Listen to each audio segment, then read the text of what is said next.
លោកដូណាល់ត្រាំទុកពេលឲ្យអ៊ីរ៉ង់ពីអាទិត្យត្រូវតែប្រកាសចុះចាញ់ដោយឥតលក្ខខណ្ឌនិងបោះបង់ចោលកម្មវិធីនុយក្លេអ៊ែររបស់ខ្លួនបើមិនដូច្នេះទេអាមេរិកនឹងអាចចូលរួមវាយប្រហារអ៊ីរ៉ង់ជាមួយនឹងអ៊ីស្រាអែលជាក់ជាមិនខានលោកចង់យកពេលពីអាទិត្យនេះដើម្បីតាមដានសភាពការវិវត្តថ្មីៗនៅក្នុងសង្គ្រាមរវាងអ៊ីរ៉ង់និងអ៊ីស្រាអែលនិងពិចារណាថាតើគួរចូលរួមឬក៏យ៉ាងណាលោកដូណាល់ត្រាំបានថ្លែងថាលោកទុកពេលឲ្យអ៊ីរ៉ង់ពីអាទិត្យនេះគឺជារយៈពេលយូរបំផុតទៅហើយបានន័យថាការវាយប្រហាររបស់សហរដ្ឋអាមេរិកនឹងអាចចាប់ផ្ដើមមុននេះក៏អាចថាបានហេតុនេះបើទោះបីជាពួកអឺរ៉ុបខិតខំសម្របសម្រួលនៅក្នុងបញ្ហានេះយ៉ាងណាក្តីក៏ប្រហែលជាគ្មានប្រសិទ្ធភាពនោះដែរ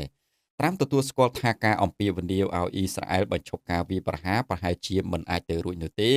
គាត់ថាអ៊ីរ៉ង់មិនចង់និយាយជាមួយនឹងពួកអឺរ៉ុបទេពួកគេចង់និយាយជាមួយនឹងសហរដ្ឋអាមេរិកដូច្នេះអឺរ៉ុបមិនអាចជួយអ្វីបានឡើយនៅក្នុងបញ្ហានេះលោកដូណាល់ត្រាំបានថ្លែងទៀតថានាយកស៊ើបការសម្ងាត់លោកស្រី Tulsi Gabbard យល់ខុសដែលថាអ៊ីរ៉ង់គ្មានផែនការផលិតអាវុធនុយក្លេអ៊ែរហើយរដ្ឋមន្ត្រីការពារជាតិអ៊ីស្រាអែលបានថ្លែងថាយោធារបស់ខ្លួនបានបើកប្រតិបត្តិការសឹកនៅក្នុងទីក្រុងឃូមនិងបានសម្លាប់មេបញ្ជាការជើងចាស់ម្នាក់របស់ឆ្មាំបដិវត្តន៍អ៊ីរ៉ង់អ៊ីស្រាអែលបានថ្លែងទៀតថាការវាយប្រហាររបស់ខ្លួនថ្មីៗនេះអាចពន្យាពេលអ៊ីរ៉ង់2ទៅ3ឆ្នាំក្នុងការផលិតអាវុធនុយក្លេអ៊ែររបស់ខ្លួនលោកដូណាល់ត្រាំកំពុងតែពិចារណាថាតើគួរចូលរួមវាយប្រហារទីតាំងនុយក្លេអ៊ែររបស់អ៊ីរ៉ង់ឬក៏យ៉ាងណាព្រោះកន្លែងខ្លះអ៊ីស្រាអែលគ្មានសមត្ថភាពវាយប្រហារនោះទេឧទាហរណ៍ដូចជាទីតាំងស្រាវជ្រាវនុយក្លេអ៊ែរក្រោមដីដែលស្ថិតនៅជម្រៅរាប់សិបគីឡូម៉ែត្រទៅក្រោមទន្ទឹមនឹងនោះប្រទេសអង់គ្លេសបារាំងនិងអាល្លឺម៉ង់ជួបគ្នាជាមួយនឹងរដ្ឋមន្ត្រីការបរទេសអ៊ីរ៉ង់នៅប្រទេសស្វីសដើម្បីរកផ្លូវដោះស្រាយនៅនាទីចុងក្រោយពួកគេជំរុញឲ្យលោកដូណាល់ត្រាំចាប់ផ្ដើមចរចាឡើងវិញ